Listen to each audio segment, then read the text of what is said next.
মহল্লায় ডিমের খুচরা দোকানি হলেও পেশায় আবার সাংবাদিক। মাধ্যমিকের গণ্ডি না পেরোলেও সাহস দিয়ে বাজিমাত করতে চান সাংবাদিকতাকে। এমন দীক্ষার প্রশিক্ষণ তার ঝুলিতে আছে। ডিমের প্রতিবেদন সংগ্রহে গিয়ে এটিএন নিউজের সঙ্গে পরিচয় হয় তার। সাভার থেকে আব্দুল কাইয়ুমের ক্যামেরায় বাকিটা জানাচ্ছেন সহকর্মী জাহিদ হাসান শাকিল। আমার দোকান থেকে বাসায় আমার এই যে মসজিদ আছে না, যে সাথে আমার দোকান, ওখানে মনে করেন আমি নিজের দোকান করি, নিজেই ব্যবসা করি আর কি। আর এমনি কি করেন বললেন? এমনি যে ত্রিপুরা খেলা বলে ওটা জড়িত আর কি, কি সাংবাদিকের সাথে। আপনি কি নিজে সাংবাদিক? হ্যাঁ, কোন পত্রিকায় আছেন? এই আমরা সাভার পল্লী বার্তা। তো পড়াশোনা করছেন কোন পর্যন্ত? ক্লাস 9 পর্যন্ত। ক্লাস 9 পর্যন্ত পড়ছে। ক্লাস 9 পর্যন্ত পড়ে সাংবাদিক হওয়া যায়? ও লোক আগে লেখাপড়া করছি, তো পরে মনে করেন আর্থিক অবস্থা একটু খারাপ ছিল, লেখাপড়া বাদ দিছি। তো সেটা যে আছে ক্লাস 9 এ পড়ে কি সাংবাদিক হওয়া যায় কিনা? এটা হ্যাঁ হতে পারে না। ভাই লেখার মতন সাহস থাকলে ভাই ক্লাস 9 লাগে না, ক্লাস 8 পড়লেও লেখা সাংবাদিক হওয়া যায়, সাহস থাকে যদি। এই যে যেই কথাটা বললেন এটা কে বলছে বা কোথাও লেখা আছে? না, এটা মানুষের শুনি লেখার মতন সাংবাদিক যে লেখার মতন সাহস থাকে। অনেকে আছে ভয়ে এটা লেখে না। ক্লাস 9 এ পড়ে সাংবাদিক হওয়া যায়, এটা আপনার মানে কোন জায়গায় লেখা আছে বা কার কাছ থেকে শুনছেন একটু বলবেন না? কিভাবে হইলেন আপনি সাংবাদিক? লেখা নাই, আমি ওটা বলি না, কোনো জায়গায় লেখা আছে বলি না। মানে আপনি সাংবাদিক হওয়ার গল্পটা একটু শুনি, কিভাবে আসলেন আসলে?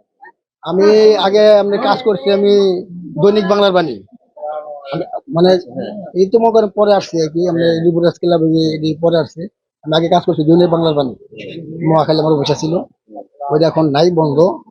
পরে মনে করেন যে বিজেপির সাথে লিবরাস ক্লাব বুঝেছে, শাহ আলম সভাপতি, হাসান সেক্রেটারি, ওইখানে পরে মনে করেন আমরা মিটিং করতাম, ইয়া করতাম, ট্রেনিং মিটিং দিছি, দেওয়ার পরে তারপরে লাইনে বিশ্বমানের থার্মিক্স রড, সালাম স্টিল থার্মিক্স, দেশের একমাত্র থার্মিক্স রড।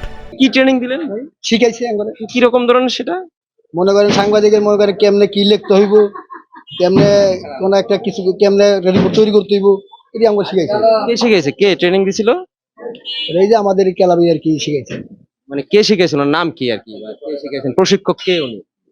আমাদের এই সেক্রেটারি মনে করেন বলছে এভাবে নিয়ম কারণ, এভাবে তোমরা এভাবে কাজ করবে, তোমরা ইয়ে করবা, মানুষের ঝগড়া বিবাদ করবে না, মানুষের যদি সঠিক তথ্যটা তুলে ধরবা।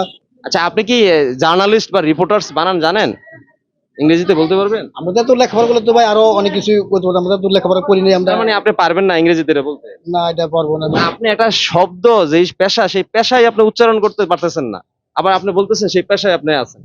তাহলে এইটা আমরা যারা, এটা আমাদের জন্য এটা বিব্রতকর কিনা? আচ্ছা, ঠিক আছে। আপনিও সাংবাদিক, আমিও সাংবাদিক, তাহলে আমার জন্য কি বিব্রতকর কিনা? আমি সারাদিন মাঠে ঘাটে পরিশ্রম করে কাজ করতেছি, তাহলে এটা কি কেমন, এটা বলেন তো? ওই তো খারাপই, না বলতে পারলে না উত্তর দিতে পারলে তো খারাপই।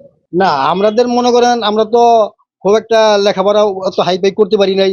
তাহলে আপনিও সাংবাদিক, আমিও সাংবাদিক, কোনো পার্থক্য কি আছে মনে হয় আপনার? আমাদের তো এরিয়া দিছে, ওদের আমরা তো অল বাংলাদেশ। না, আমার আর আপনার এরিয়া বাদেন, আমি এই এরিয়ায় কাজ করি, আমার আর আপনার মধ্যে পার্থক্য আছে আপনার মনে হয়? আপনার মধ্যে আমার মধ্যে মনে করেন যেহেতু আমি একটা কাজ পাইছি, যেহেতু কাজ করি টুকটাক, আমার তো মনে করেন আমার আর আপনার মধ্যে কোনো পার্থক্য আছে কি নাই, আপনার কি মনে হয়? আপনি সিনিয়র, আমি জুনিয়র, আমরা তো আমরা একটা আমাদের তো কিছু পার্থক্য আছে। আর কোনো পার্থক্য নাই? আপনি একটা সিনিয়র, নামনে আমার বড়, আর কোনো পার্থক্য নাই? আছে অনেক বাড়ি, সবকিছু বলতে পারলে বলতে পারতাম ভাই, বুঝেন নি? এত কিছু সবকিছু আমরা পুরো তাহলে শিখি নাই, আমরা এখনো শিখা শেষ করতে পারি নাই তো। আমরা যখন আমরা অভিজ্ঞতা দিয়ে অনেক শিখা শেষ করছেন, মানে আরো সামনে শিখবেন তাইলে? শিখার আছে না। বয়স কিরকম আপনার? আমার বয়স মনে করেন 48। আচ্ছা, আপনার পুরা নামটা আর থাকেন কোথায় একটু বলবেন? এই যে আমরা উমর আলী মসজিদ। আপনার পুরা নাম? মোহাম্মদ বাবুল হোসেন। আপনি রিপোর্টার্স ক্লাব করেছেন কতদিন হলো? তাও মনে করেন 500 বছর। সাংবাদিকতা করতে কি এরকম এই গেঞ্জি লুঙ্গি পরে ঘুরে বেরোন? না না, ওইটা কি বারো যায় ভাই, ওইটা কি বারণ যায়? ওইটা তো বারণ যায় না। আমরা যখন পেশার দেশে আমার দোকানে বসি তখন। মোহাম্মদ বাবুল হোসেন। দর্শক, আপনি দেখছিলেন যে এই বাবুল ভাই, উনি আসলে পেশায় সাংবাদিক। আমি কাজ করতে এসে তার সাথে পরিচয় হলো, তিনি নিজেকে দাবি করছিলেন সাংবাদিক। এতক্ষণ সেই বিষয়টা জানলাম আসলে বাবুল ভাই আসলে কোথায় সাংবাদিকতা করেন, তার পড়াশোনা সহ সবকিছু। আসলে এই পরিবেশটাই এবং পরিস্থিতিগুলোই আমরা মাঝে মধ্যে সম্মুখীন হই, সেটা তুলে ধরার চেষ্টা করলাম আপনাদের সামনে।